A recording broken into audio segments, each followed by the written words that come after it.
ഇതാണ് അരിപ്പപ്പടം.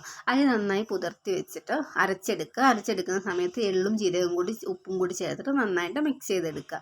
അത് കഴിഞ്ഞിട്ട് നമുക്ക് ഇഡ്ഡലി ചെമ്പിൽ പ്ലാവിൻ്റെ ഇലയിൽ ഒഴിച്ചിട്ട് ആവി കയറ്റിയെടുക്കുക. ഒരാവിക്ക് നന്നായിട്ട് വെന്ത് കിട്ടും കേട്ടോ, കാരണം കട്ടി കുറഞ്ഞല്ലേ നമ്മൾ ഒഴിച്ചു കൊടുക്കുന്നത്. അത് കഴിഞ്ഞിട്ട് നമ്മൾ വെന്തതിന് ശേഷം നമ്മൾ വെയിലത്ത് വെച്ചിട്ട് നന്നായിട്ട് ഉണക്കിയെടുത്തതിന് ശേഷം നമുക്കൊന്ന് പൊരിച്ചെടുക്കാം കേട്ടോ. പൊരിച്ചെടുക്കുമ്പോൾ നമ്മൾ ചീഞ്ചട്ടി അടുപ്പിലേക്ക് വെച്ചിട്ട് ഓയിൽ ഒഴിച്ചു കൊടുക്കുക. ഓയിൽ നന്നായിട്ട് മൂക്കണം കേട്ടോ. അത് നന്നായിട്ട് ചൂടായി വരുന്ന സമയത്ത് ഇത് നമുക്ക് ഓരോന്നായിട്ട് ഇട്ട് കൊടുക്കുക കേട്ടോ. ഓയിൽ നന്നായിട്ട് ചൂടായി വരണേ. ചൂടായതിന് ശേഷം, അല്ലെങ്കിൽ ഇതിങ്ങനെ പൊന്തി വരില്ല. ഓയിൽ നന്നായിട്ട് ചൂടായതിന് ശേഷമാണെങ്കിൽ ഇത് നന്നായിട്ട് പൊന്തി വരുള്ളൂ. അപ്പോൾ നമ്മൾ ഓയിൽ ചൂടായതിന് ശേഷം ഇട്ട് കൊടുക്കുക. രണ്ട് സൈഡും പെട്ടെന്ന് തന്നെ മറിച്ചെടുക്കുക കേട്ടോ, കാരണം ഇത് കരിഞ്ഞു പോകാൻ ചാൻസ് ഉള്ളതുകൊണ്ട് പെട്ടെന്ന് തന്നെ മറിച്ചിട്ടെടുക്കുക. അപ്പോൾ നമ്മൾ എല്ലാം അങ്ങനെ പൊരിച്ചെടുത്തിട്ടുണ്ട് കേട്ടോ.